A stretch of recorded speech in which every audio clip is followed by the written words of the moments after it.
All right, welcome to the Rocket Launcher Podcast. This is episode 78. I guess Christmas edition. Merry Christmas to everyone out there. I think when this goes out, it will be Christmas Eve. By the time most of yous go through, it will be Christmas Day if people are going to actually listen. But thank you so much for rocking with me this long. 78 episodes. That's pretty cool. Merry Christmas. I am your host, Supreme King. Join with me as always is my co-host, and his name is. It's your guy Omazes. Man, how's everything, man? Did you get me a gift for Christmas? I did not. Well, I got you this footage. That's what I got you. All right, he got me this footage. We're gonna start things off before we get into more negative news. I guess we can start off with something a little bit more positive because it's just simply gameplay. It's we're not all the controversial stuff we'll talk about in about 15-20 minutes. Simply gameplay. Tekken 8. My co-host rushed and played the demo as fast as he could because he wanted to get you some information on his experience. How you like this, man? How is this? This got me so back into Tekken. Like, so I don't know. This the weight of all the fighting and everything just feels great. It felt natural, like jumping back in. Okay. For Tekken, they have like your classic controls for like those who are experienced, and then they have simplified controls for those who like want to jump in now and like are new, or younger and things like that. You get to choose as you go. You don't have to have just an overall like thing set. So I think like you can have one character with the simple controls and the other one with the harder controls. Okay. They have all the classic modes in there and things like that. This was locked to only like 4 fighters to you. Okay. And it was pretty cool. Now, the only thing I will say, I don't know if I'm just like humble brag. I don't know if I'm just a better gamer now. Oh, you challenge. He put out an open challenge. All right. Not saying that, but I'm saying that it did feel easier for like some of the fighting stuff. Despite this, with me getting my butt whooped as Paul. But a lot of the other fights that I did, so I did like a couple rounds with each of the 4 people, and then I tried one of the story modes. So this is towards the tail end, but like I was really beating people down as like Jin, and like I'm not that great with Jin from like previous experience. So I started feeling like some of it just felt a little bit easier. Like I ended up from this fight too upping the difficulty, which is why it hit me hard. But like you get to choose the difficulty like as you go to fight. And at first I did like normal. It was way too easy, and then I put it on hard, and I think I had to go like one past that. Okay. That's when I started like. So you ready for some tournaments then, huh? You yeah. Okay. So how wrong is my dude? And I'm just waiting till like, full game, so I can play as him. But yeah, it feels like that classic Tekken feel, but like extra like weighty. The graphics look great. Solid game. I remember at one point I had wanted to do a video where I was gonna be like, it was gonna be similar to the God of War versus Elden Ring, but it was gonna be Tekken 8 versus Street Fighter 6. And I thought, like, to an extent, that would be a little disingenuous. And at the same time, I think the release dates was just so far apart. Or one was solid while the other one wasn't. And I was like, well, it's not like these are coming out in the same couple months. But, yeah, shout out to Tekken 8. Yeah, fighting games are back. Because we're still getting, like, if somebody's a really big fighter, like they really play this. They got the fight sticks and everything. They ran through like a bunch of fight sticks and was breaking them.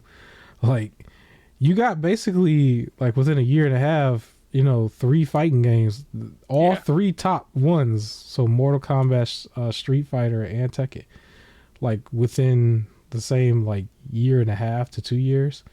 You know, so you're being well fed as far as the AAA scene, and then there's like a lot of other ones that are like like the AA stuff. But this looks good. This looks premium.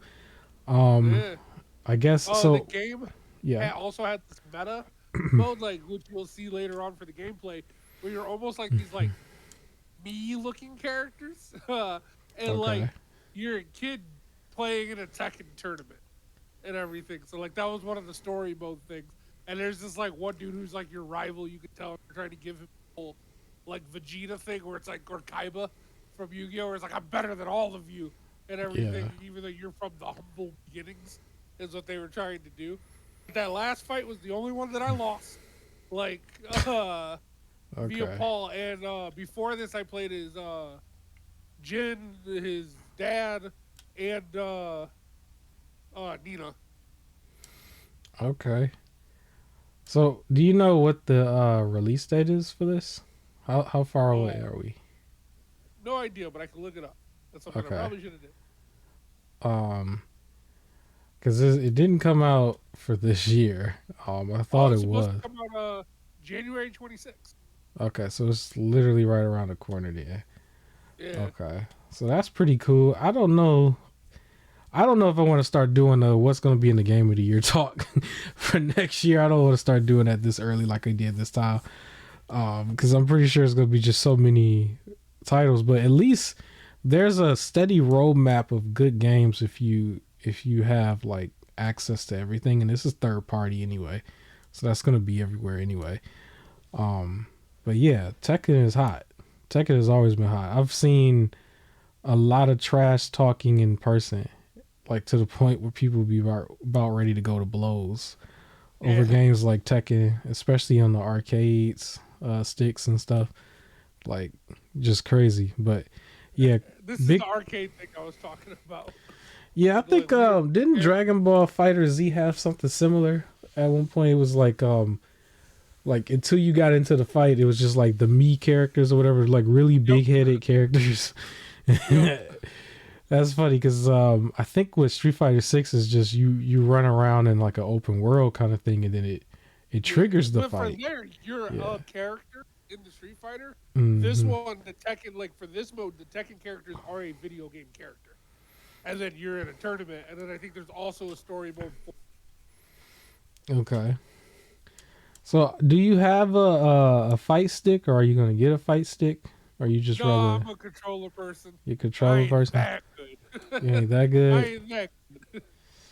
I've seen some fight sticks. There's I think it's a Street Fighter or a Capcom fight stick where it comes with a whole bunch of older games like on it, and when you like hook it up to the TV or whatever, you just play the games, or you can play it as a controller for a game like Tekken.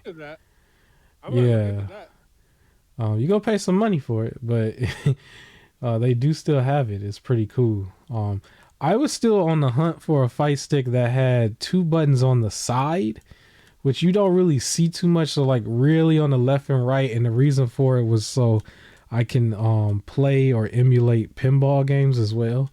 It's like I wanted to have that would be cool. Yeah, because I don't know if you've seen people take their monitor and like turn it sideways so it's vertical and kind of lean it back, and you stand up and you have the fight stick kind of propped up a little bit, and you could quite literally emulate like a full-blown like pinball machine. And then, turn it back the way it is. It might be a little bit of a hassle if you're not really having like a monitor like that, but you turn it back to the way it is, and then you play like a regular fight stick, So I was trying to see who got like an up-to-date one where it's versatile like that. That's not too pricey, But yeah, I haven't really been looking at them in a while though. Like I was supposed to get a fight stick and a race wheel, but I kind of let it go after the while. I'm still gonna look into it, but yeah, I guess we can move on. Before I get into the next topic, I do want to mention something that we kind of glossed over last week, or actually not even we completely forgot about, and I actually think it don't even need to take more than like literally 2 minutes, if that. But they mentioned E3 like was officially done, and I just feel like I feel like from my point of view, like it's just the name is done. It's almost like a TNA Impact Wrestling kind of thing, because everybody else is still posting their shows. I expect them to have like a billion of them back to back within a week or 4 days out of the week this upcoming summer. in June or July anyway. It's just anybody who wanted to go in person, you probably can't go there in person, but I also still expect some of them to still do something in person during that time anyway.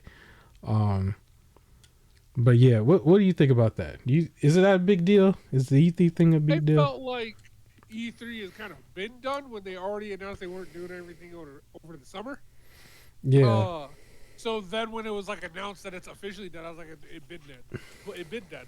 Like it's sad in a way because I grew up. It was just like this was like the convention, but like Yeah.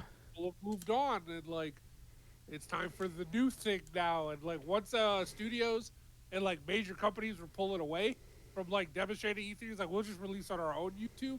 Yeah. That was it. But that's the thing. It might as well be called YouTube something. The YouTube game show. Because everybody else is just watching on YouTube unless you're one of those like one or two people who actually go to the theater to watch it. Because sometimes they'll have some theaters that do it. Like I know it literally was just the Xbox show that did it. But it was like you can go see it at the theater. It's like I didn't even do that. And I was one of those people who didn't really care too much about the horror stories of it, where it's like people drove all the way down there and just not getting access for whatever reason. It's like I didn't like that, because it's like if I'm gonna go all the way out there, you better roll out the red carpet. This is Supreme King here. But and I think that's where the issue is. Like I compare it to certain like conventions where it's just like people book a table, some celebrities show up for a lot of these convention things, and you just kind of go see things, maybe like play around with certain things. And I feel like they didn't really evolve from that. Like they were trying to be like the big ones are coming, and they probably charged a lot for people to set up there, and they're just like, well, if I'm just gonna show my demos on like YouTube rather than like making this exclusive event. And I think it didn't need to be that exclusive. Like it always felt like there was like a secret way to like be able to go to E3, where it should have just been tickets sold first come first serve, like sort of like thing. Yeah.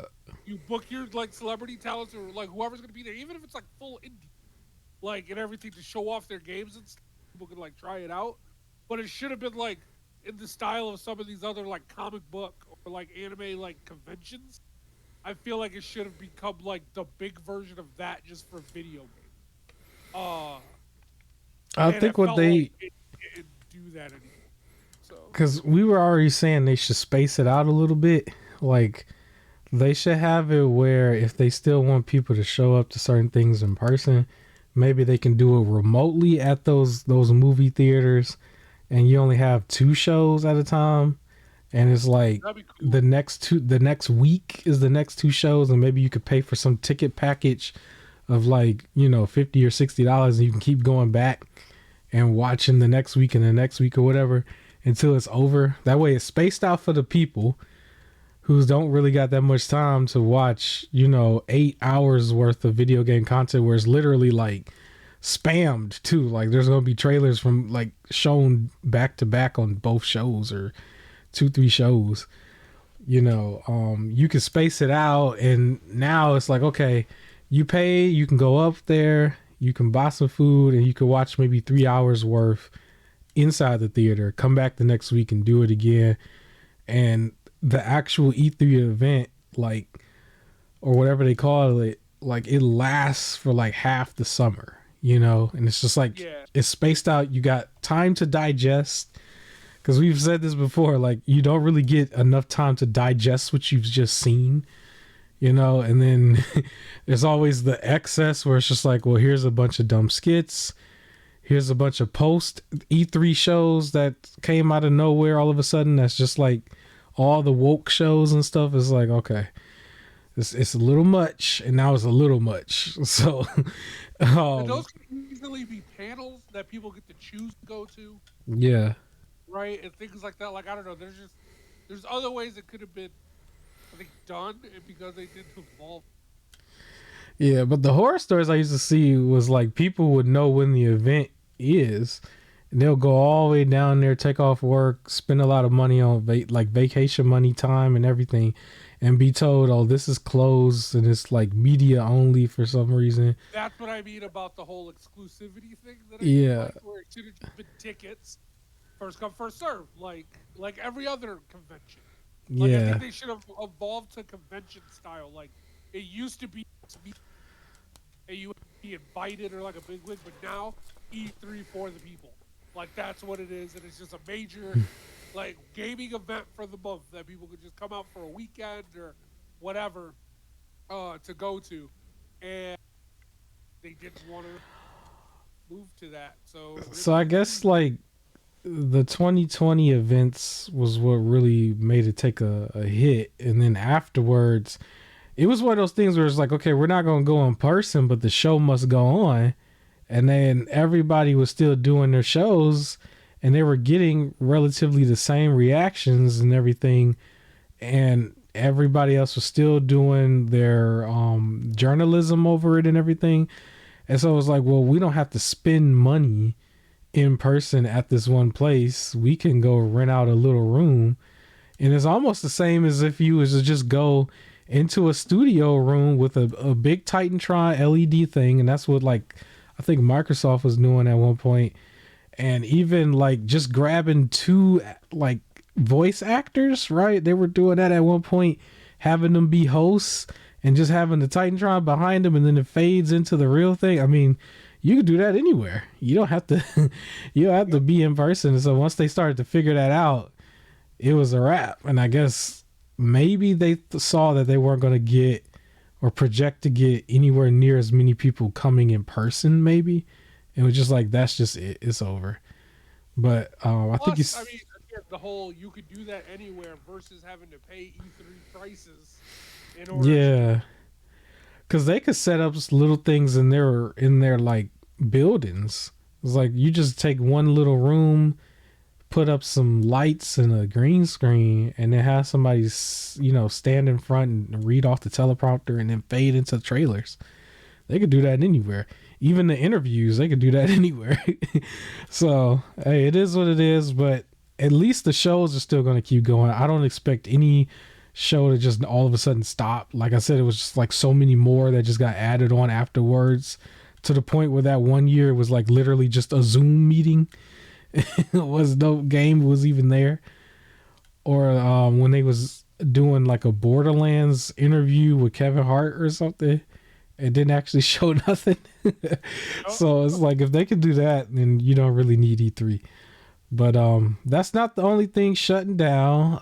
You want to tell us about the day before? It shut down a day ago, a day before or something. I don't know. Tell us about it, man. So, day before launched horribly, and then the company shut down, and now it was announced that I think by the end of the year or by the end of January, that the game servers will be shut down and Steam will forcefully like refund everybody. So you could have gotten a refund, and then the people who didn't get the refund, they're going to be forced to get a refund. So the game only lasted, by the time it gets shut down, it'll be 45 days. That's an insane thing to really hear about. The one thing that stood out to me or kept coming in my mind is like when all these people were showing up out of nowhere to try to stop Microsoft from buying Activision. Like, where are all these people now? Like, this is something that really should be regulated, if anything. Like they should look into this particular studio. I don't think that they should just get to just shut down and go away. I think somehow, some way, somebody needs to look into this. I understand you refunding everybody, but a lot of people, when it first got announced and then when they saw footage, everyone was saying, "Yo, this feels like a scam," and then it's like, "Oh, this happened." So there's people who convinced us like this is a scam the whole time. They got caught and they had to refund everybody. Yeah, but, I don't know if you remember the Silent Hill thing, or I think it was called Abandon, and people were thinking it was Silent Hill, and they had a whole bunch of people downloading an app or something at one point. It's like, I need all these people to look at this type of thing. Like, that's where you need to regulate. Especially when it comes to like the pricing of games, and we're gonna get to that in a second. Like, that's where y'all need to regulate. Please come in here and do that if you're gonna come in. Like, yeah, but the day before shutting down, I mean, I didn't expect it to shut down that fast. We've seen games this generation shut down when whoever just doesn't get what they want. Um, it was a bunch of them, like Knockout City was one of them where I think it's still technically up in like one space. Yeah. Marvel Avengers, I still feel like that's a crime, honestly. I feel like that's a crime almost. Like that shouldn't shut down. Like we should have, if you're gonna be a regulator, you should say like you should keep a game up for the full generation. Like at the very least. That should stay up the full generation. Now, this is also why I feel like every game should have an offline mode. Yeah.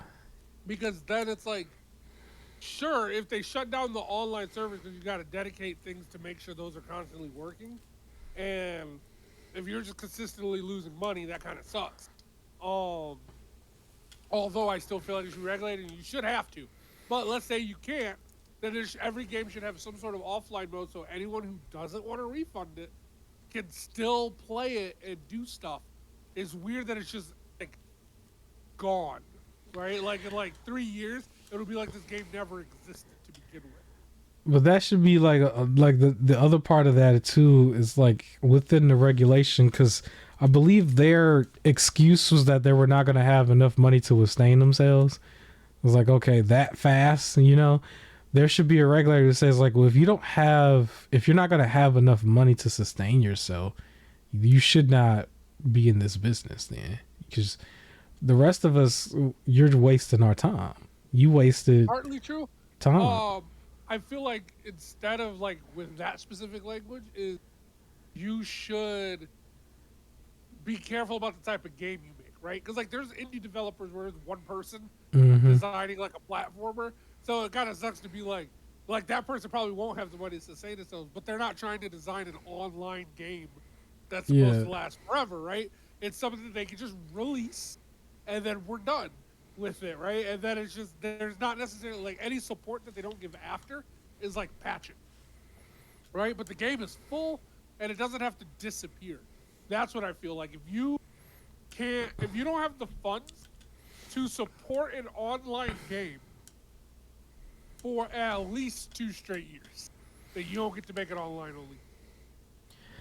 Yeah, it was technically still a clone at the end of the day of Last of Us. Just like the goofy one that was trying to be released on the Switch, that kind of just got. I forgot about that game. Yeah, it got cut, and then we pretty much just let it go. It was hilarious because remember in that one, the little girl just kind of came out of nowhere just to do the photo op. Walked on the camera. like if you just doing cash grab stuff, like, you know, somebody should regulate that a little bit.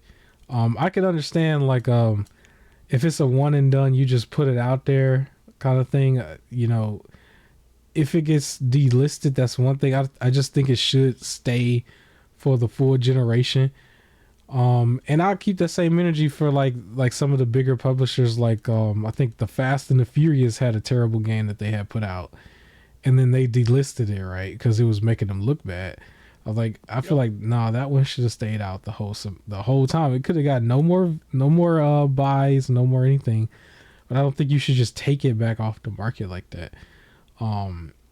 Because there are people who do buy into some of these games. They do buy, you know, microtransactions and a whole bunch of other stuff. And for you to just shut it down on them, you know, let's put it this way. When we talk about these type of games, from my understanding, Anthem is still technically playable. Yeah. Right? Like, it was an online game. It failed. It's not really getting support and everything. They already said they weren't going to fix the game or nothing like that. You can technically still turn on Anthem now and play through it. Yeah, I wanted to. I probably might still do it. The only reason I was stopping was because it kept crashing on me. Yeah. But, like, the point being that, like, right, it didn't work out, but it's not like it's delisted or it doesn't exist or you can never turn it on anymore even though you spent money for it. It's just you can still buy it for like $1 get the disc, put it in, and still play it. Mm-hmm. Yeah, I'm a huge proponent for like emulation of a lot of the older systems and stuff. I couldn't imagine like the way our gaming history would be if a bunch of them was just like, okay, we're just delisting, quote unquote, delisting everything. It's like half of the gaming history would be gone, and it's all because of like some suits somewhere, not able to get their return of investment, I guess. But like imagine if all that just went away, because that's kind of what we're heading towards in the future. Unless like if Steam is something that just goes forever, or Epic goes forever, we don't have to worry about it too much. But it just seems like some of those can just go away, and there's nothing you could do about it. I don't think we're going to talk about it too much this episode, but we were talking about before PlayStation was getting rid of your copy of like some random DVDs or random movies and stuff. And it's like, talk about it. Huh? It was one of my topics. Yep. So bringing that up real quick. So PlayStation is backpedaling. So originally they lost their contract with Discovery.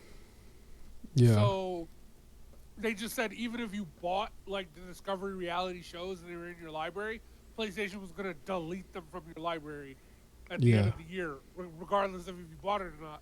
Well, now they're saying it won't be. So they U-turned on. Well, we'll get to it. I think there's a lot of PlayStation stuff here. We could talk a little bit more about that in a second. Let me throw a couple of things out there really fast. Apparently, so this don't even have to be talked about too much either. Even shorter than the last topic, but basically, at the end of this year, we're already kind of here.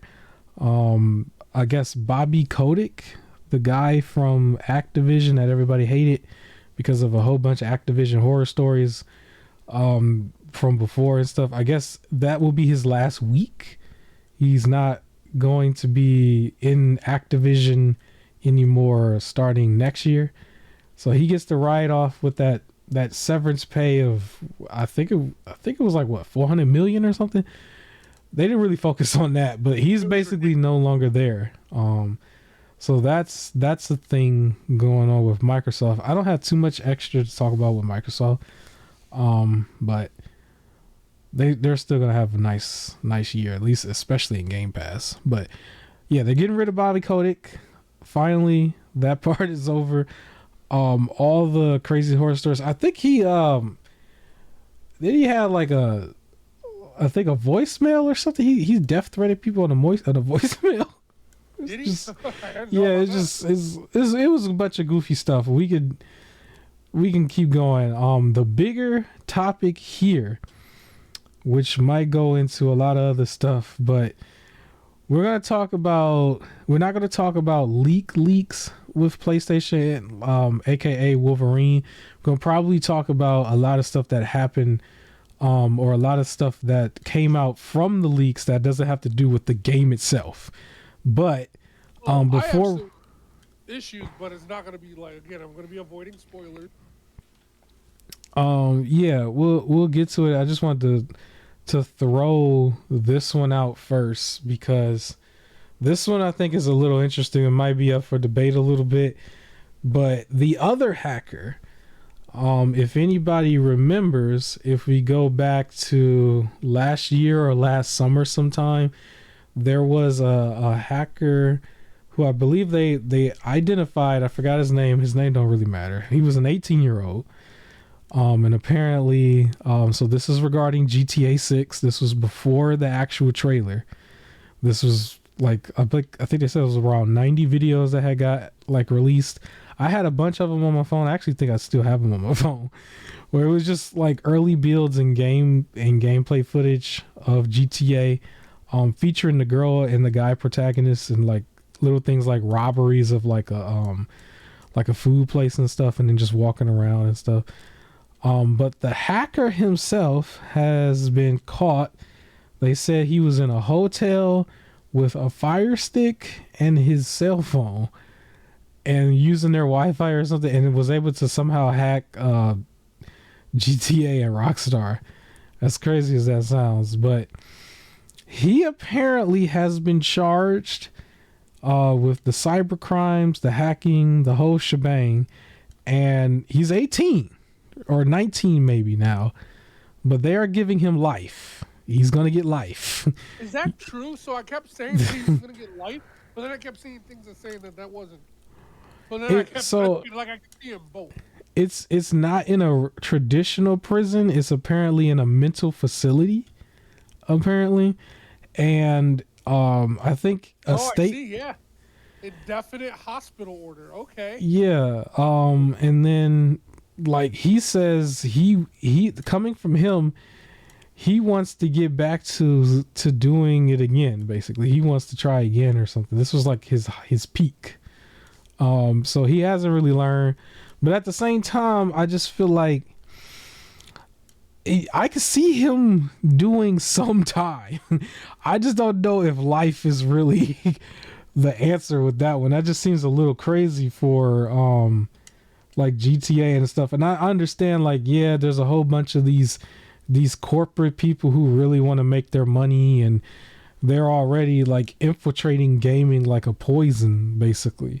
Already messing up a whole bunch of other games, but life, I don't know. Maybe I don't know. I don't think you should get life, but do you think the life is not necessarily it's for hacking, but it's for saying I want to do it again? Like, I feel like but even if you just talking trash, yeah, but like at the same time, like talking trash, but then that's still an open, like you're opening. Going, I'm not gonna learn from this. Like, as soon as you let me out, I'm just gonna do it. Yeah, but I just feel like, well, he 18 or 19-year-old. You know, like if he goes from that to 28, 29, he'll probably be singing a different tune. So there should be some like chances for like, you know, they should check in. It should be life, right? What is it like? Or it shouldn't be life without parole.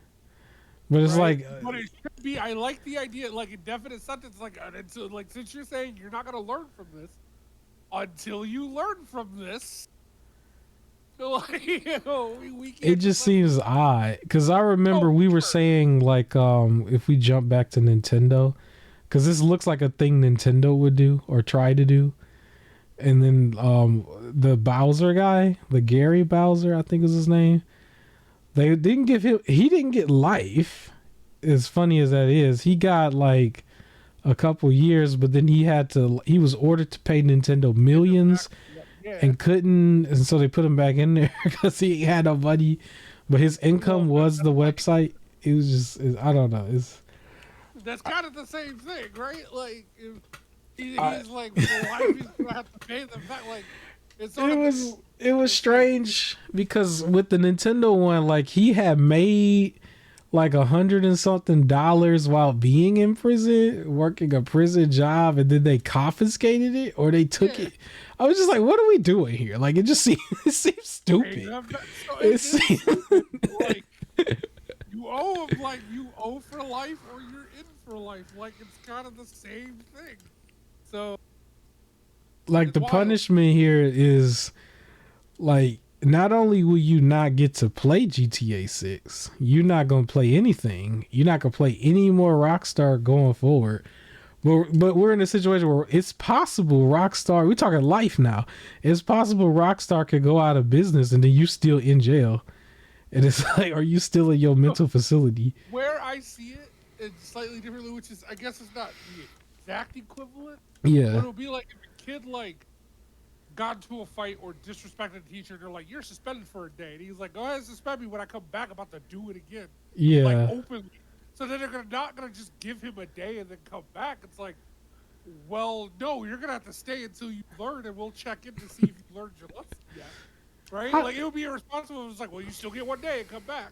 Just, you know, don't do it. Like I feel like, because when I hear life, I think 50s, 60s, 70s, 80s, like, and that's just, and he's 18. I feel like he wouldn't have gotten life if he didn't say, I'm gonna do it again. Like. Yeah, but it's okay.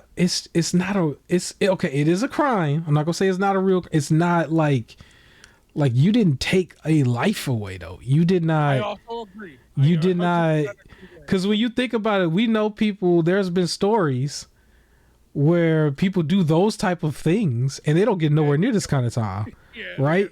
Right? How many public? I mean, we're not even really gonna go there, but how many public like incidents have we seen where certain people were celebrated for their thing, and then they didn't get out, not even a day, right? Yeah. And you talk about somebody over here playing with a video game. I just feel like I don't know if it's really warranted like that.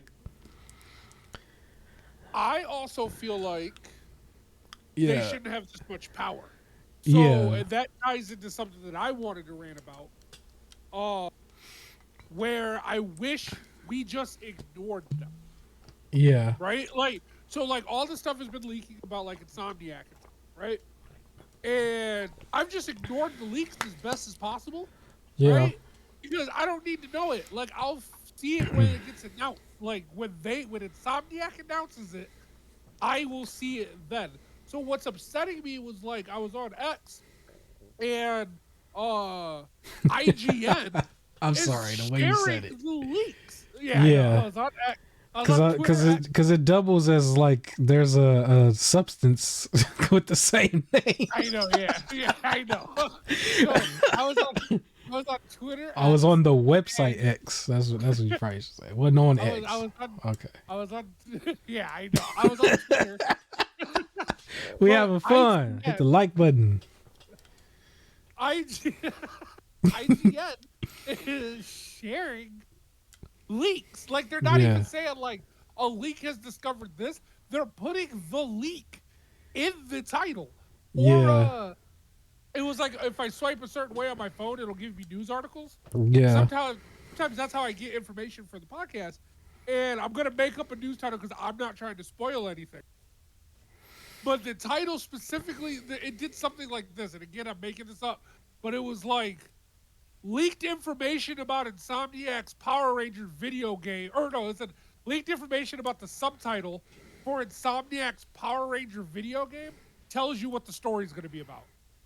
Yeah. And this is from like a legit or like article based like website. And it was like, I didn't even know they were announcing a Power Ranger video game. And again, it's something else. Yeah. But it's like, I didn't know this was coming out. I didn't need to know what the subtitle was. I didn't ask to see this leak. Like, why are you? It's as bad as when comicbook.com will be like, this character who died in season 2 returns from the dead, and there's only one person who died in season of like a show, where it's just like spoil it.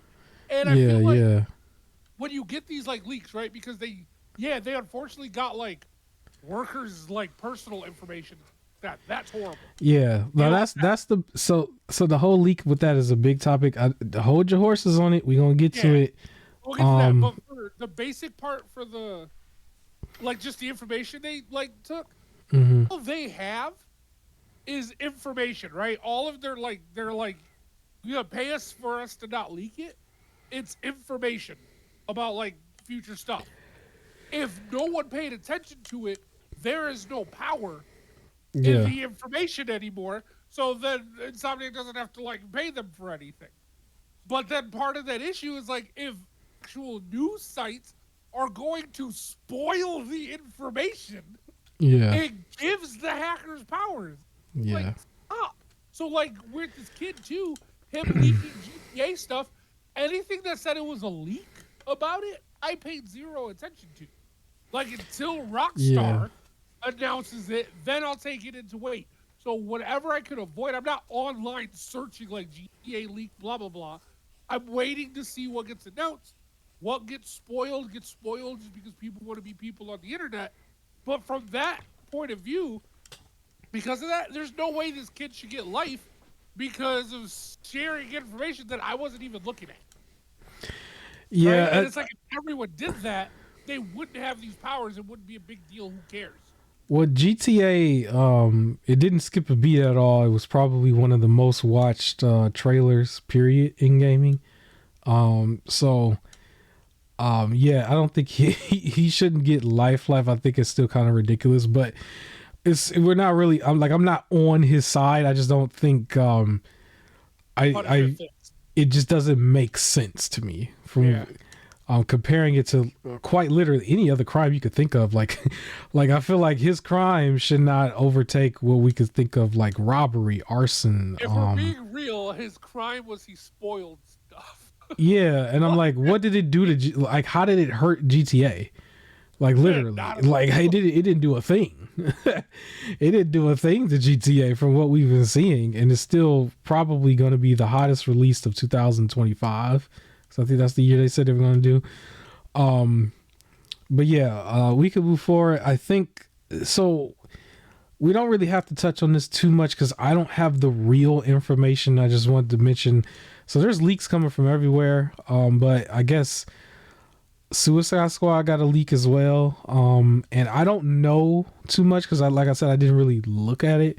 But I guess apparently you will once the game comes out, unless they change something, which it didn't look like they were going to change anything within the stories of anything. It was just like some gameplay elements. Hardcore anal fans, like who are just really about their details about everything, apparently are not going to like this a little bit. So Suicide Squad? Yeah, that's as far as I'm gonna go with it. We can move forward. That's fine. But yeah, so, that's as something. A person who is a Suicide Squad fan, yeah, and everything. Look, they already released that first movie that also wasn't like that comic accurate. Like I felt like the second one was a lot more comic accurate. So I'm just like, I already know they're diving away from comic accurate stuff. It's fine. Whatever. Yeah. So there's that. And I guess this could probably be a good time to jump into the middle portion, quote unquote. But basically, our unofficial sponsor, which I always talk about with Epic Games, who has not paid us a dime yet. That's okay.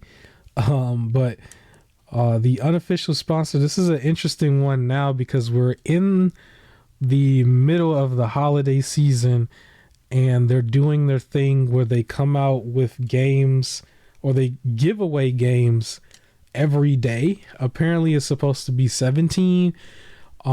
Today as of this recording, it's already been 4. I believe maybe the Christmas Day one is probably going to be the one that people really want to look out for. And then also Christmas Eve as well. But so far I have a list of what's been released, which was the 4 games. And I missed a few. So like log on every day. Like I always forget. So usually I log on every to grab the game. And then I remembered on Tuesday and then somehow forgot again and remembered on like Thursday or Friday and then again today. So yes, please log on, get your free games. Yeah, I haven't missed one. I've caught them all. So you want to go as early as 11 a.m. Eastern Standard Time every day, and it's not hard for me to do that because I'm usually at a computer desk, and then I'll just know it. I can actually go to it on the computer or my phone. But to start off, so on December 20th, they released a game that was called DNF Duel. This was an action fighter, like a 2.5D action fighter. And then on the 21st, they released a game called... I keep saying released. So all the games are already out. Actually, no, you know what? This one actually did launch that day. This was a brand new game. It was called Melvor Idol. It actually released on the 21st at the same time as it being given away for free. So that one they gave away. That one was inspired by RuneScape. It is a strategy game. That's Melvor Idol. On the 22nd, this was a cool one. They put out a game called Art of Rally. This is a racing game. It kind of looks like the Dirt series, but it's a little bit more cartoony stylized. This will probably be another cool game that you could probably play with a racing wheel. Once I finally get a racing wheel, I want to play pretty much all the racing games that I got. So we got the high profile ones, but then you got these little ones like this one where you can still have a good old time with. The one that was released today, as of this recording, was Fallout 3 Game of the Year edition, for the 23rd. So that's today. Fallout 3 classic Bethesda game. I'm pretty sure a lot of people may have already played it, but if you haven't, here's the definitive version of it for free. I will say, I already had it in the library, so sometimes they do give away previous games that they've already given away. But what's nice is then for days if you missed it, right? Sometimes it like bigger games, so I would consider Fallout 3 a bigger game. It might make like a return, which is nice, but try not to miss it. I think I had the regular Fallout 3 that I think they gave away. I don't know if it was the Game of the Year edition though. I think this one. The exact one that I clicked on, it was like in library. Oh well. For me. Yeah, I don't think I had it. I think because I had to go through the whole like claim process for this one. They didn't tell me it was in library, but yeah. So that's the 4 games they've done so far. So I will tell you what Christmas Eve and Christmas Day, and then going forward was probably next week. But I would definitely put some more emphasis on checking for those particular days. I think it would make sense if they're going to give a really good one out, that it would be Christmas Day. And then probably Christmas Eve will be another good one. But I think Christmas Day might be the best of the 17. I don't see why they would do it afterwards. So definitely just check at 11 a.m. Every day. Quick. It's very quick. Check, claim it, and then that's it. Like I said, if you don't even have a PC yet, you can still make a profile and claim all this stuff. You don't need any payment information. And then if you were to buy, any PC or a handheld, you can log right in and it will all be right there for you. Another thing I would like to mention, which I think might have expired by the time this goes out, or you'll have like exactly 1 day to claim, but on fanatical.com, they were giving away a game called Ultimate Zombie Defense. And when I claimed it, it said it was like 4 days left. I believe when I did the math on that, it was like, well, once this goes out, you will have that particular day only to basically claim this. But it's a $5 game, top-down zombie game on PC. You can play it on any of your stuff. But if you miss it, it's a $5 game. If you don't miss it, you can get the Steam copy from fanatical.com. So again, you go under there and search Ultimate Zombie Defense, and it might be free for you. And yeah, I think that's it for that. I do want to mention one thing real quick that I forgot about that might have been like a week or two old, which kind of goes back to similar things that we've been talking about in the past few weeks, how everybody's getting laid off from their job. Well, it's not gaming related too much, but I believe Hasbro was having the same thing happen to them. Apparently their business dropped by like 20%, and they had to lay off over 1,000 people at some point within the past month or whatever. And so that was a thing. I just thought I'd mention it. What was really interesting about this too, because I've witnessed this plenty of times in person. If anybody knows, like, you can go into like a store that might have a Hasbro product, right? And this is where we gonna have to get in on some of these figure people. But basically, one of the things that's been happening with Hasbro is you would go into a store and you would see a figure, and the figure would not be what it's supposed to be in the box. And you might take a picture of it and laugh at it. I've done that a few times.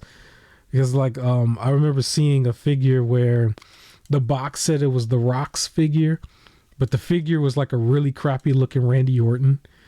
So yeah, apparently, well, I've also showed you the picture of how people were stealing them in the bathroom, right? Didn't I show you that? Just dumb. But apparently people would buy these figures too, take them home, swap them out in the box, and then return it. And the workers don't know nothing about any of these people, who they are, what they look like, unless it's a really well-known name. And so they just take it, put it back in inventory, then put it back on the shelf.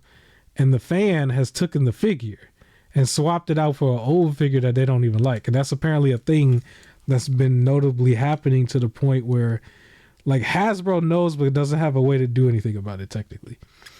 But there's nothing. It's not on Hasbro though. It's on the store. That yeah, really, that's it. Like on the store. Not like Hasbro can like send a representative every time someone wants to return to do it. Well, yeah, but it's on the store to look better.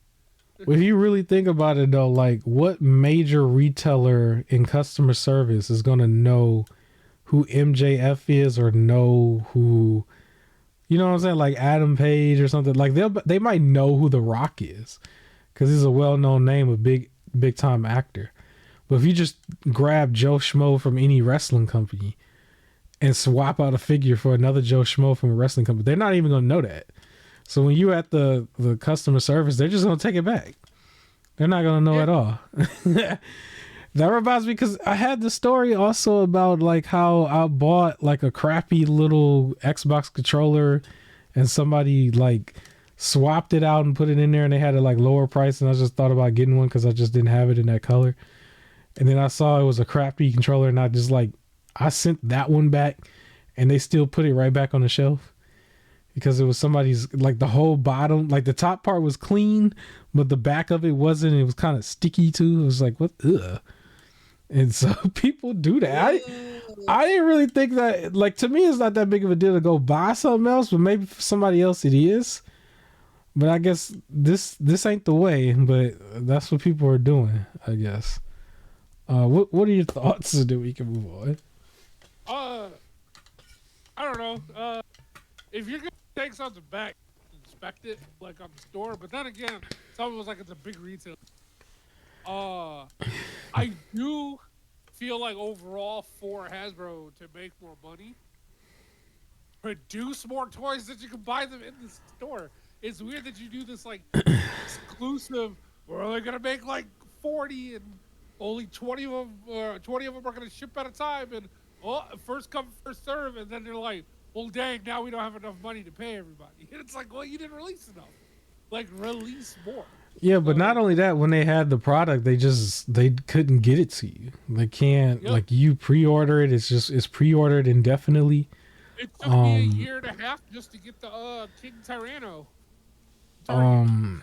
It kind of reminds me, like, I do have to mention still that $450 Megazord's technically slightly underrated. It's technically slightly not related to Hasbro in a way, but that still didn't come out either. They're still pushing that back a little bit. So it's probably a good thing I ain't paid no kind of money like that on that. But yeah, it's gonna be a little while before we get to that episode. But yeah, with Hasbro directly, it was just, I would go on their website and everything was just sold out. It would be sold out for like a year. So it makes sense to me that yes, you were gonna have less profit and less, have to have less employees and everything because you just wasn't doing that. What were you doing for a long time? Like, I was really mad at them for a really long time because of the stuff that I wanted. They made it seem like it was going to be a hassle to get like the Ninja Rangers, and that was like a big thing for me. Anything else I get now, it would be extra. That was really the last thing I wanted. But they're all over the place too with the way they're releasing the Megazords. Because it's like, I'm still a big fan of Megazords, but it's like, you don't know what the next one is or how to get it. And then when you get one of them that's defected, but technically both of my Megazords was defected. I just didn't send them back because I was tolerable of it. So it sucks for the employee, but as far as the company is, like, they deserve it, honestly. It might seem harsh to say, but yeah.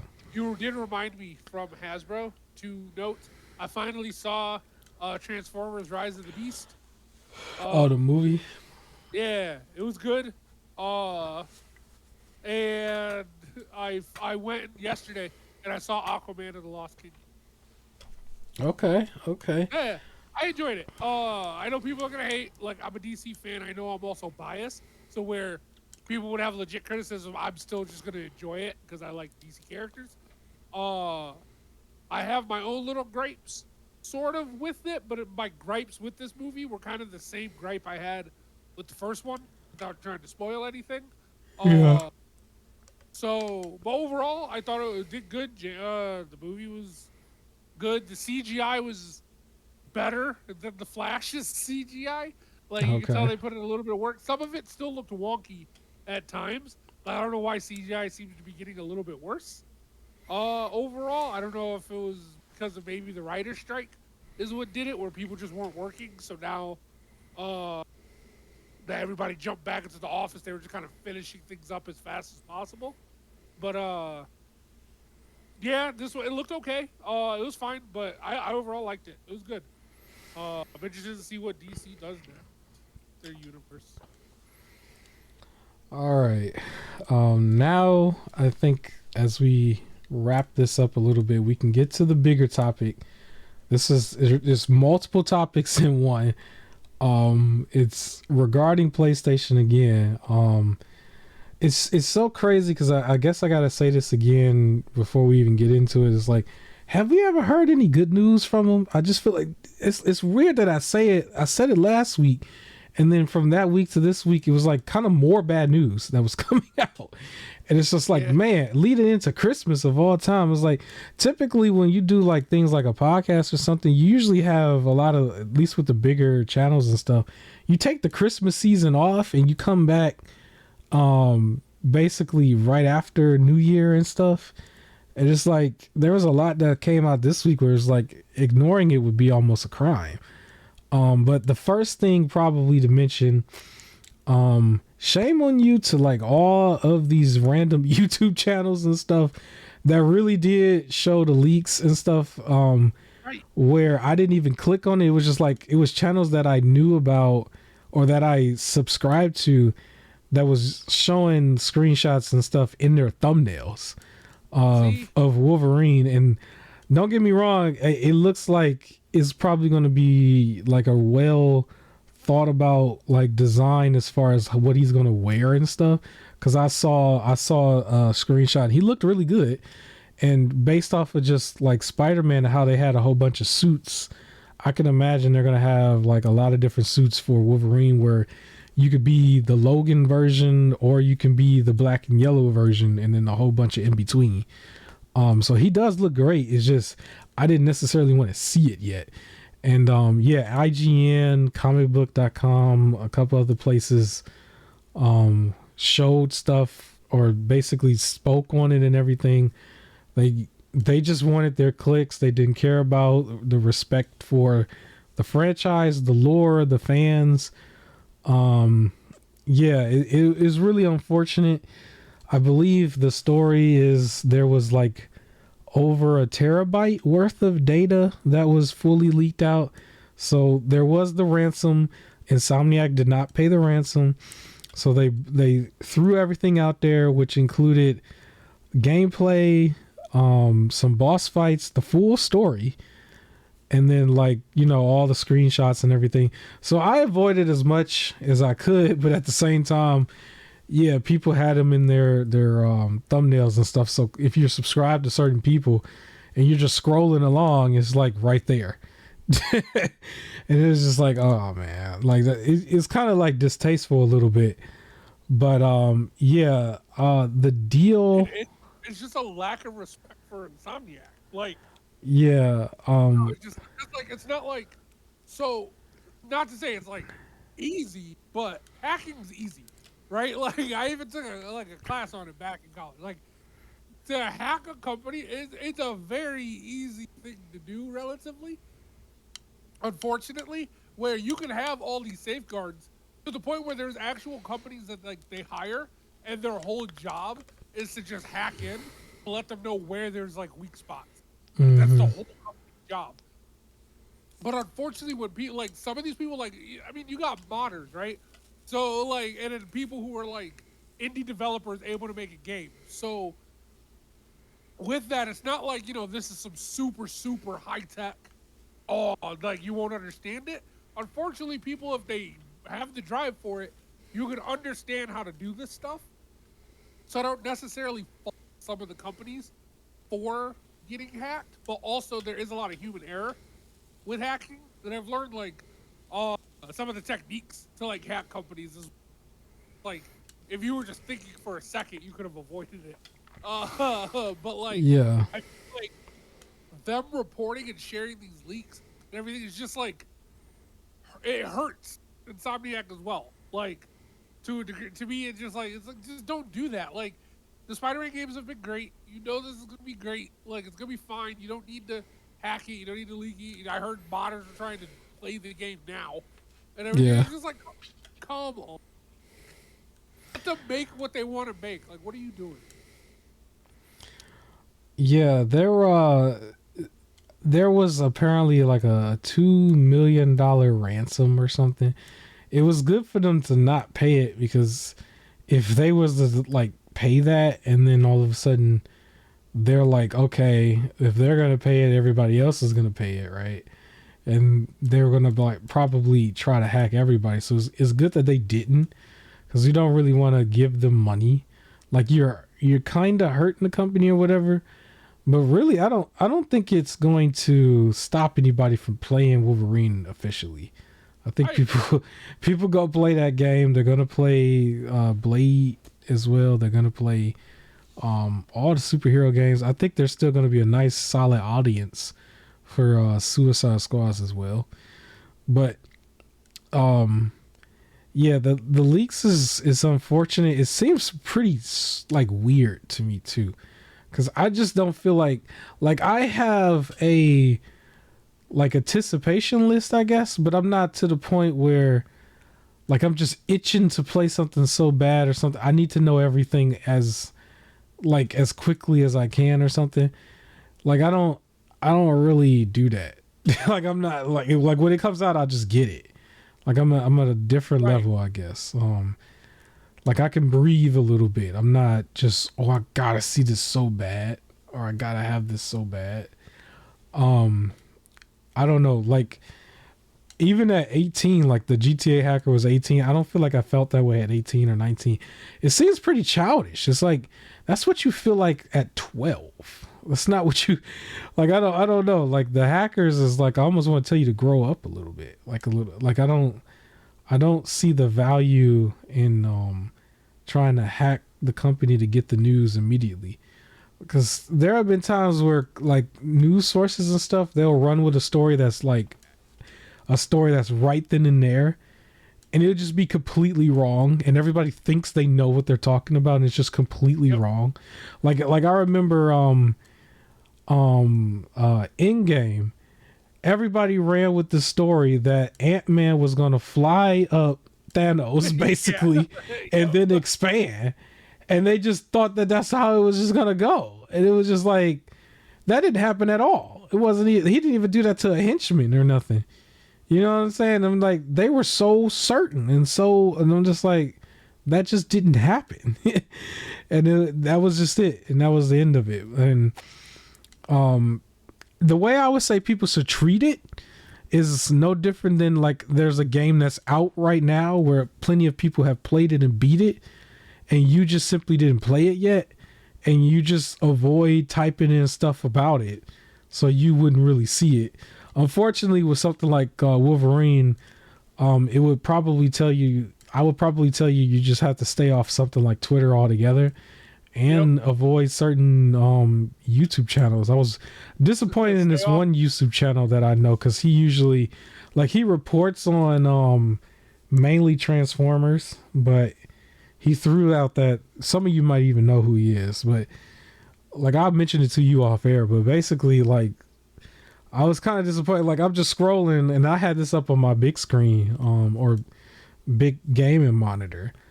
So I was able to see a nice cut square of what the Wolverine thing was. I'm just like, come on, bro.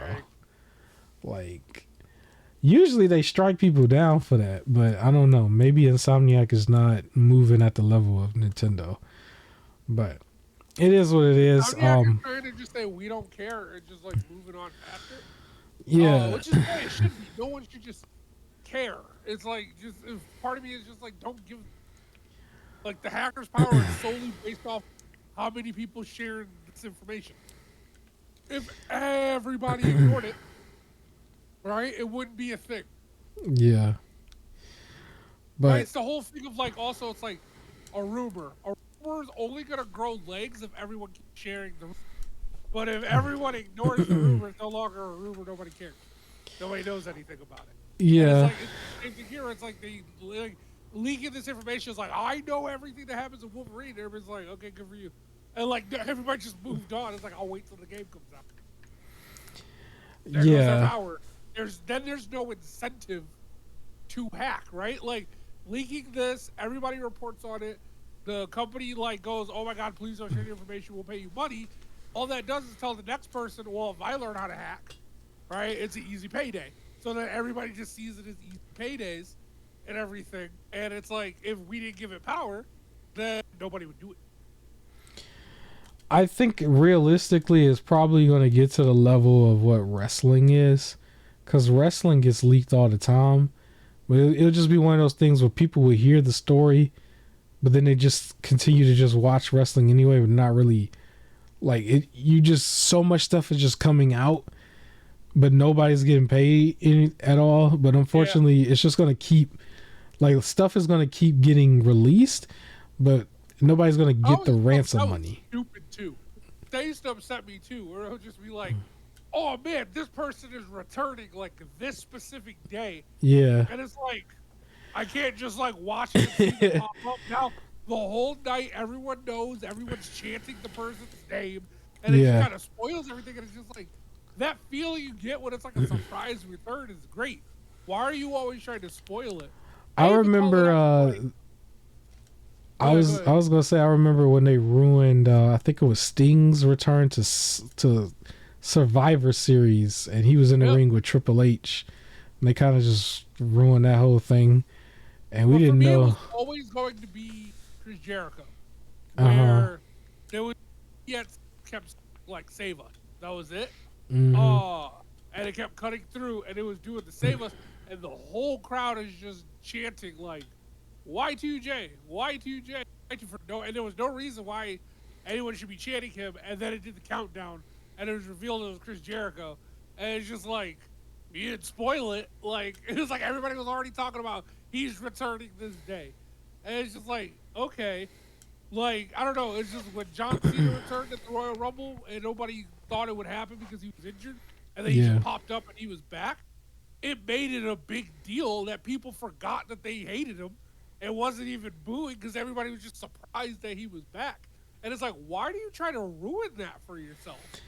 Like, that's what I don't get. It's like, why are you trying to ruin it? And I also remember there was this, you know how they have the whole don't spoil the movie over the weekend, give people a chance to actually see it. Yeah. There was this one dude who was like, oh, you better block my page because I'm going to be spoiling it. He saw the movie the day of and then made like a status going like, man, can you believe that this happened? And nobody responded. And it was like, are you happy? You spoiled the movie to try and like talk about it and you got zero attention. Like, do you feel satisfied that you were able to spoil it? You could have just kept it to yourself and waited to give people a chance to actually go watch it. But now everybody blocked you and you got to say what you needed to say about the movie and you got zero attention. Congratulations. You could have kept it to yourself.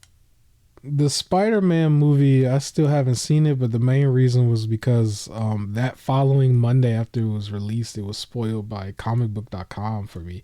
And they kept the post going so bad that I was just like, I don't even want to watch. I still don't.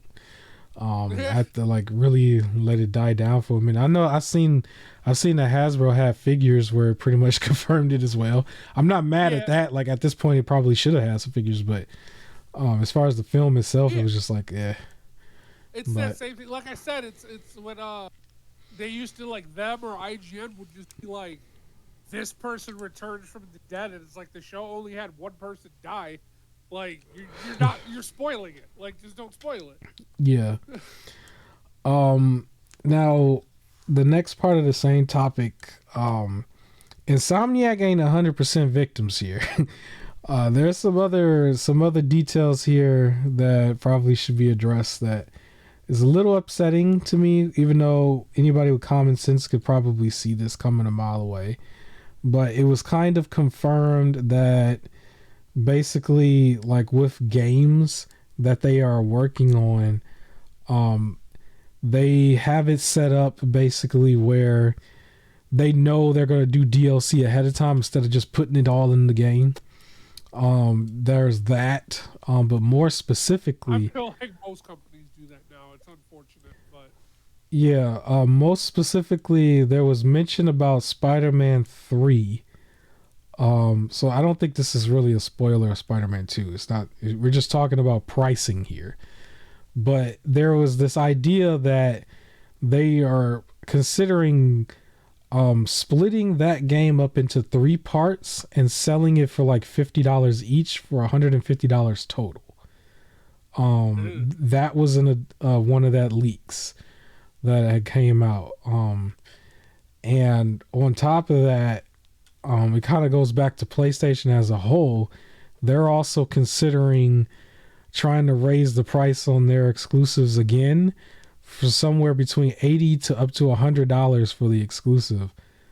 I saw that too. As early as the start of the next generation, or probably even in this generation. I doubt they'll be that bold. 2026. Yeah, I really do think that they're not going to be that stupid for this generation, but they may get away with it a little bit more for the next generation if they tried to go to 80. It would be really dumb to try to come out with $100 game if it's not even going to be complete. Like, you're going to have to really be like, okay, you get a definitive, if we come out with anything else for it, that you just get access to it. That's the only way I can see it to be a little bit more justified. But I can't really justify $100 game, really, overall. Oh, I saw somebody point this out, and this is where I fight it, where they said that after even the release of, like, justifying, like, trying to go to $70, they pointed out all of the, like, Game of the Year games recently, and none of them were, like, full price. I was like, It Takes Two, $50. Baldur's Gate, $60. Like, there hasn't been anything that came out at $70. That has been the Game of the Year, right? Yeah, I think it's bold for them to even consider $100 game. Like, what are we buying for $100 at this point? We need to get to the point now, like, honestly, where it's just don't buy it. Like, it just has to be, you're going to have to fight that itch of wanting to play things day one, and don't buy it until it's back at a reasonable. Like, I think any game that comes out with DLC content, you should wait until you can get the full experience for the price of the starting experience or the launch edition at the very least. But I still am one of those guys where I want to get the cheapest price I can. Why would I pay more if I don't have to? Exactly. There's a game right now that I do not feel like it's worth the price, but I am going to get eventually. It is a Switch game called Treasure Tracker, or Captain Toad Treasure Tracker, which is a little puzzle game that was ported from the Wii U, and they added some Odyssey stuff in there, right? You play as Toad, and he just runs around in his little adventure thing. And it's really not even that big of a game, but I don't feel like that game is worth $40 or $45. It's not worth $60. I don't even want to pay $30 for it, but like, I'm trying to wait to see who would have it for $30. It wasn't $30 during Black Friday. I would have considered it during Black Friday, but now it's still at $40 everywhere in the Christmas time. I'm just like, I'm not paying that for that.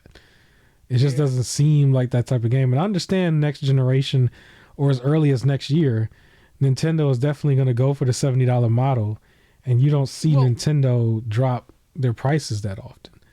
But what upsets me is, and I think we mentioned this before, is the fact that it's like, I feel like there's gonna eventually be like you need to check off this many boxes for your game to be worth 70, or you have to sell it at 60 for this or 50 for this, like something like that, where there's always gonna be check marks, which then unfortunately means one of those check marks is going to have to be game length and everything. Like you can't release a 6-hour game for 80 to $100. Well, That's just that's a not. little interesting in itself because they bloat games right now where it's just a bunch That's of my fest issue, clish. and that's where I feel like to justify trying to sell your game for 80 because everybody else cost 80 or 70. That's what they're going to do. Where they would have had a very solid 20-hour game that would have been fantastic, but they feel like people aren't going to spend $80 for 20 hours. So they have to bloat it to an 80-hour game, and you're spending half of that time just walking back and forth. That's what I don't want, right? Like Yeah. I just beat Uncharted 3 yesterday, finally. But like for all of the Uncharted 1, 2, and 3, were all like 20-hour solid experiences that I could understand people paying the like full asking price for when they came out. It was like solid experience, but then it's like when you compare like Uncharted with everything you could do with Baldur's Gate, something like that. And Hmm. it's like, well, then Uncharted shouldn't cost more than Baldur's Gate, right? You start comparing who costs more and everything that you're allowed to do in it, instead of just being able to just pick up the game and enjoy it. And that's unfortunately with all these constant like raises and prices, that's where it goes. So I'm just gonna wait until things are on sale. There's like no reason to really buy something day one unless I just like badly want it like that much. And even then it's still 80 to 100, like $80, that's $100. $70 already feels like $100. Like Yeah. it's just like 60 feels like 50, and that still feels like a lot, but 70 feels like $100. And it's like, do I really want to drop 100? Like A good on this? example Like a good example that I have is the Lords of the Fallen. Like I still want to play it. I'm very excited about its co-op, but I don't think that it should cost more than Elden Ring. And it launched at $70 and Elden Ring launched at 60. right. And it's like I always look at that strange to me. I just like I can't justify paying more than what I paid for Elden Ring, So like basically. with that logic again, it's like when everything costs like it was like 60, right? And everything, Yeah. it's just like all your thought process is, am I gonna thoroughly enjoy it? Whereas now if you're moving the price up, it's, am I gonna enjoy this as much as Yeah. like this other, like that's what ends up happening when you keep increasing the price. Right. And quite It's just literally only the game of the year contender ones are the ones you pay that kind of money for, while the rest of them you don't. That's the yep, thing. And then if it was at $60 across the board, you wouldn't have had that thought process at all. And exactly. that's their fault. That's not our fault. That's their fault. Nope. They created that dynamic. That Yep. dynamic was not there 2 3 years ago. Yeah, and about the DLC thing, uh, it's why I don't buy fighting games day one, because they Hmm. always release a bunch of DLC characters and then they release a complete edition that has all the DLC characters most of the time. Sometimes they release multiple complete editions, Power Rangers. And like it's like I don't want to buy it day one and they have to buy all the DLC characters. Like and things like that. So it's just I don't know. Yeah. It's So bad moves. a part of this is the question about the DLC. So you played Spider-Man 2 at its peak, I guess. Yep. How do you feel about Spider-Man 3 possibly being given to you in 3 parts and they charge $50 each? That's stupid. Like, don't do that. Like, release a game and call Yeah. it a day. Like, I hate that idea. For me, DLC can be handled in certain ways. Like, if it's like everybody played through the game and then now here's some post-launch content later, Yeah. like if DLC releases next year for Spider-Man 2, which it will, I already know it will. But like to me, it almost feels like, hey, revisit the game before the next one comes out, something like that. But to me, DLC should always feel post game or irrelevant to the story, right? Whereas one of the games that I feel like, as much as I loved it, it did DLC wrong, and that was The Outer World, where Yeah. the DLC stuff took place before the final mission. So when I reach the final mission, it's like you got to be able to go play the DLC now. You can't come back to it after you have to restart the game. And it's like, well, that's not DLC. That's a part of the game you took out, right? Yeah. Whereas for the first Spider-Man game, this stuff took place post story. So it's different when it's like I know it's like certain games are gonna plan, but to me it has to be done correctly. Since we're just in the age where DLC is just gonna be, well, then it has to be done correctly. And a lot of companies I don't think do it correctly, and I feel like releasing Spider-Man 3 in 3 parts, trying to make each one 50, that's a horrible idea. And you're also telling me it's just DLC like. Yeah, It's not like it's gonna it's be even more bad if they. Hours. It's even more bad if they had like the bug situation they had before, or maybe even the flag situation. But I think a good example. Yeah, go ahead. 3 full-length games, like as long as the other Spider-Man games, right? Like if it's 3 full games, they just broke the story into 3 parts. Yeah. Instead of releasing a 150-hour game, then you have a sort of an argument of releasing it in 3 parts. But that's not what they're gonna do. So it's gonna be like, here's an 8-hour like story, or it's gonna be like Miles Morales like basically. Like I don't need them to release 3 Miles Morales length video games. Yeah. And that's exactly what they want to do to try and maximize. And it's just stop trying to maximize. You make enough money. Like it's just release something to keep the fans. Like stop trying to penny pinch. Stop acting broke. Yeah. A good example of the DLC though was probably Batman though. Batman Arkham Knight. Yep. Like they had some DLC, but then they also had like the suits. You know what I mean? Like the Batman movie with Twilight. What is his name? The Robert Pattinson. He will always be Twilight to me. But Batman. They at least had his like suit in there, right? They had free. They did it for free. The suits in for free. What was the name of the suit or whatever? They did it again before. They did it like 2 years ago, right? Or yeah, like, they had the Ben Affleck, the Batfleck suit. Yeah, yeah. Yep. See, that doesn't sound pre-planned. That's just sort of happened. You know what I mean? Yeah, they just sort of did it. That Dragon Ball Xenoverse, right? Where a new movie would come out or a new episode come out, and then instead of releasing a whole new game to try and charge, they release DLC for it based off of like the thing that just happened, where it's like this wasn't even in existence years ago. To me, that's fair. That's fair DLC. And I'd rather you do that if you're not going to make a whole game based on it. Or giving away the costumes for free as they come out. Like, that's great. It's just a lot of places handle it incorrectly, where again, it's just, this is planned story stuff, and they're not removing it because it was bloat. They're just removing it because they want you to pay for it later. It's like, that's bad. I don't even know how they would do that with Spider-Man 3 though. I just don't know how. You mean breaking it into 3 parts? Yeah, like it's even. I feel like what they would do is like release a game that's solely focused on Miles, release a game that's solely focused on Peter, and then if there's another character, release a game that's solely focused on them. Yeah, maybe like Venom or something like they're gonna release something that's solely focused, like they did like Spider-Man Miles Morales.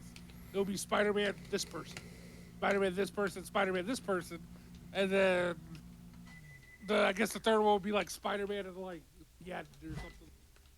Again, I don't want 3 separate 8-hour experiences. Like, no, just especially just release a regular priced 27 to 30 hour experience game. If you're gonna release 3 30-hour experience games, that's fine, but don't give me a bunch of just Miles Morales. Like, we all know that was a glorified DLC. Yeah, I guess that would be the next question, is how far apart would they be? You know what I mean? That's another thing. Like how far, like, because did we technically already see this? If you want to go at a conspiracy, did we see it already? Did this already happen?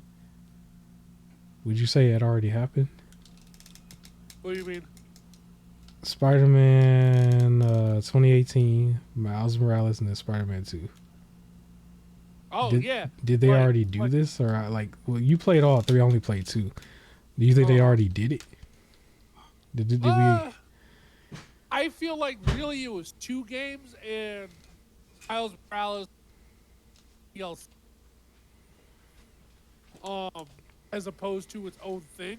But it does, the way you're making it sound, if it was that again, like they're just basically releasing 3 more games, yeah, that middle one's kind of going to be trash because it's just going to be short.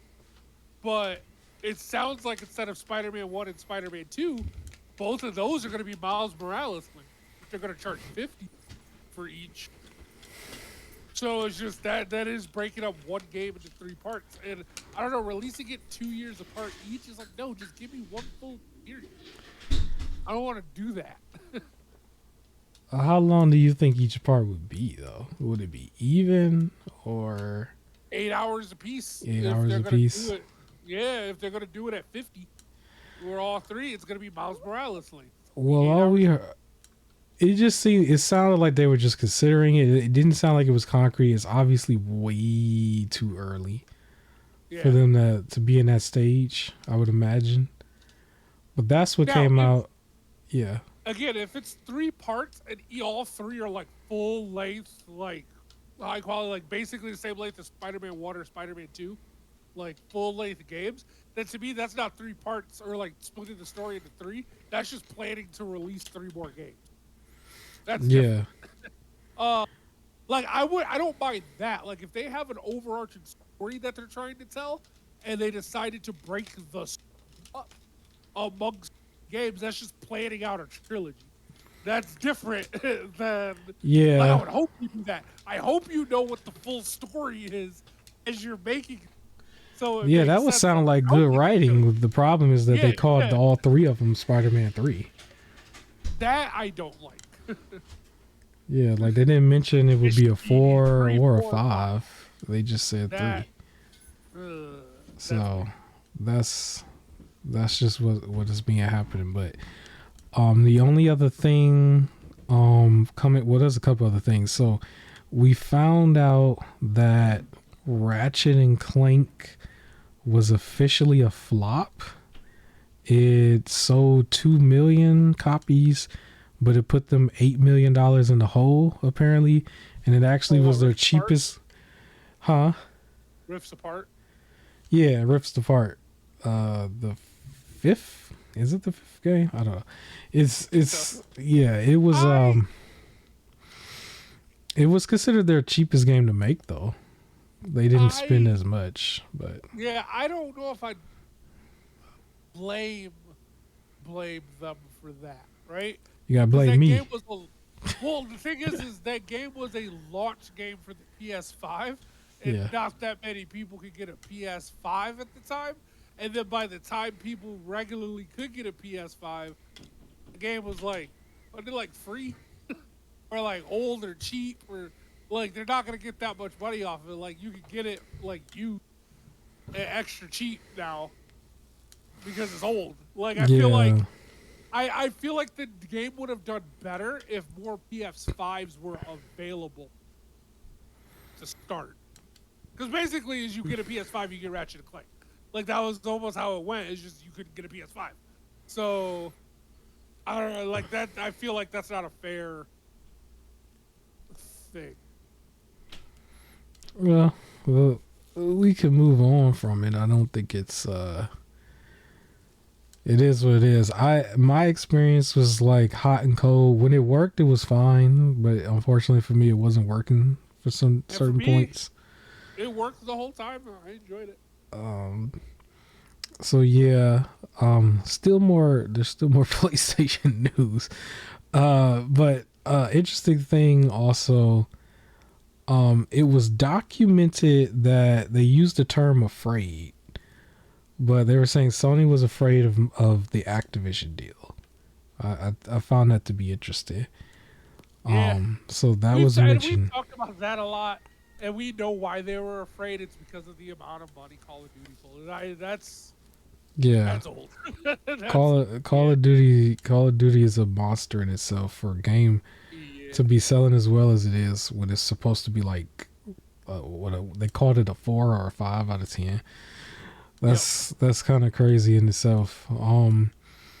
Yeah, I think the little bit more of a news that's I think only about 24 to 48 hours old, but apparently the dev studio called Firewall is announcing that it's closing down, and they are blaming Sony. They said this is Sony's lack of support is the reason why they're closing down. This was a PSVR2 exclusive studio, and they're calling it quits early. They didn't get. Firewall or Firewalk? It might be Firewall. I don't know, but Firewall Studio. Oh, first contract shuts. Wait, what? Yeah, they're apparently First Contact is the studio. Firewall was the game. Oh, the game. Okay, yeah. They're. You know what's funny? I didn't say this publicly. I could say it now though. I'm actually more considering the Meta Quest over the VR2 headset actually. What? The Meta Quest has more support. As much as you're against Meta? But they had like I'm not getting it. I don't think I'm gonna get it anytime soon. If I did, I don't even know. I really don't know because they're on 3 now. I think 3 is too expensive, just like I think the VR2 is too expensive.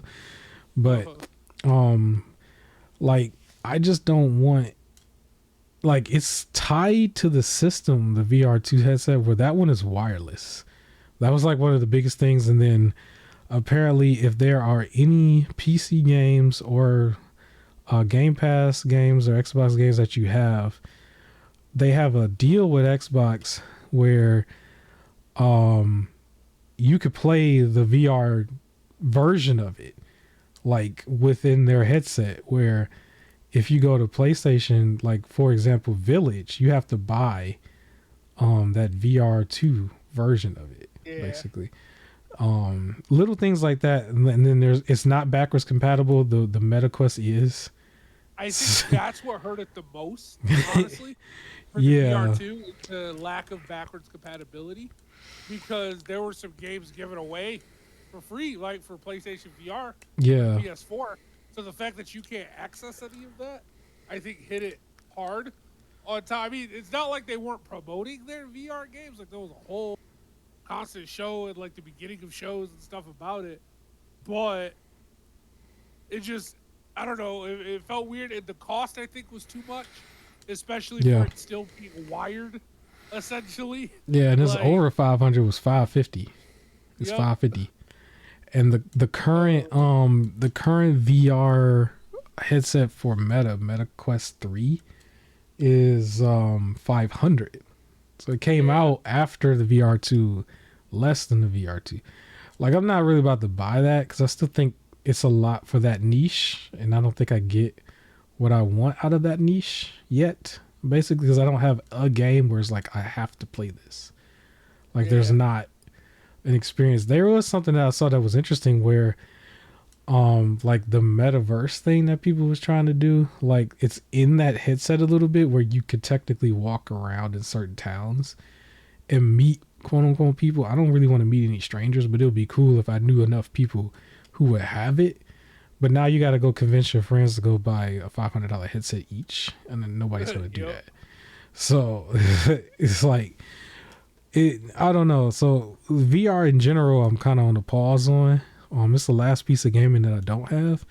But if I was to choose, I think I might actually pick the Quest over the VR2.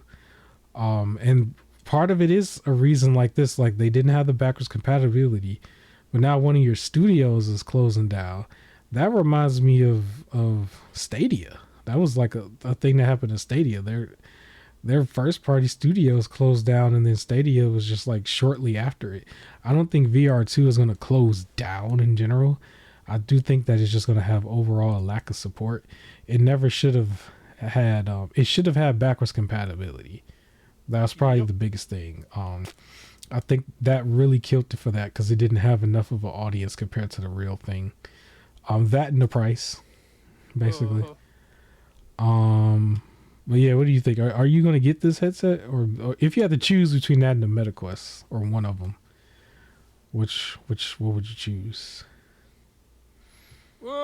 So the cost wise MetaQuest, support wise MetaQuest. The only real reason for the PlayStation one is that they have occasionally give away free VR games, but they haven't really been doing that lately. So yeah, I don't know. MetaQuest does seem like the better option. Yeah, that's if you had to choose. I don't know if I would it might be the end of the generation when I do that.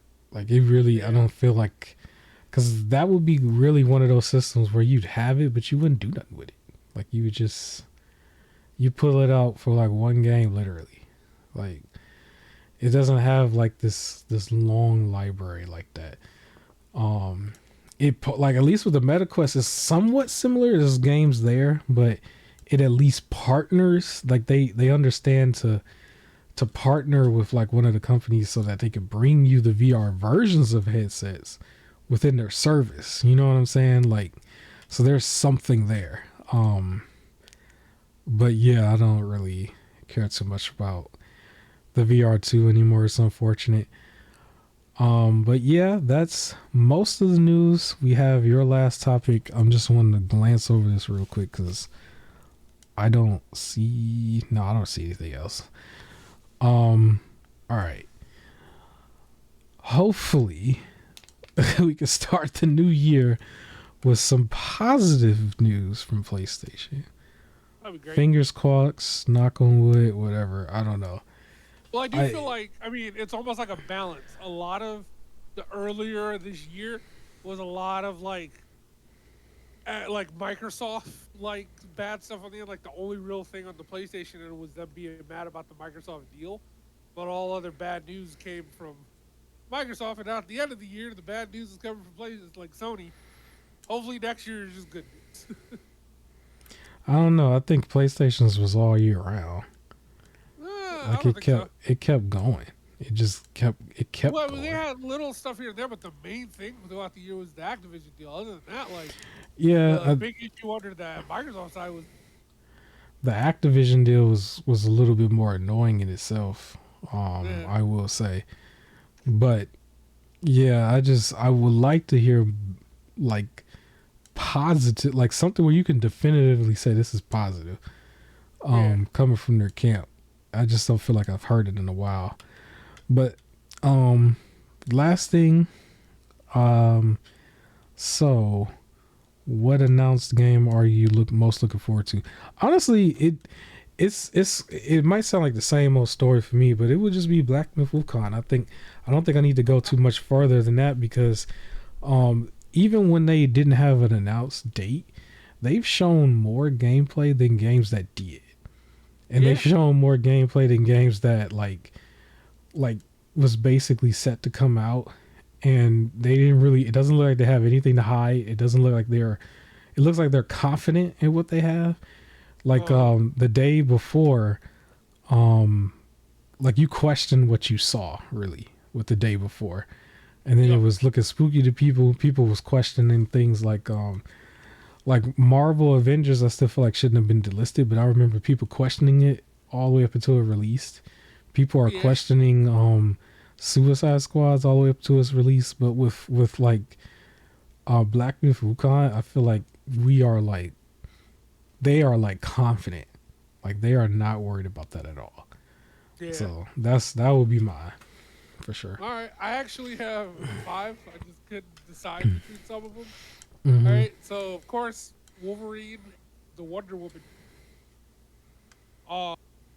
Honestly, my main hope for the Wonder Woman, I remember when they first announced it, it was like hinted that it would be like a little more like the Shadow of Mordor, like Mm-hmm. the Middle Earth games. What I'm just hoping is that if they could do the Nemesis system and call it something else, and then license it out, maybe people could do the Nemesis system again. That'd be great. Uh, Okay. but the other 30 games that I also have that I'm also like really excited for. So remember Phantom Hellcat? It was Yeah. like that like platformer fighter like side scroller game. That one, I still excited about it, but I've been a little bit more cold on it because I haven't seen pretty much yeah. anything since the last time I reported on it. But Now the I'm other still gonna get two, it. yeah, Mm. the other two that's on the level of Wonder Woman were really just kind of announced, and then that's it. We haven't seen anything about, but I'm really excited for them. The Outer Worlds 2, just because of how much fun I had with the first one, Mm-hmm. and Dragon Age 4. So Dragon Age 4 Dreadwolf. I'm like the way the story ended for Dragon Age 3, like that's the one that pulled me in. Man, I'm really excited for Dragon Age 4. I just want more about it. I think to add to it, I guess what hasn't been announced, I'm more excited to see the way Nintendo like launches their next system.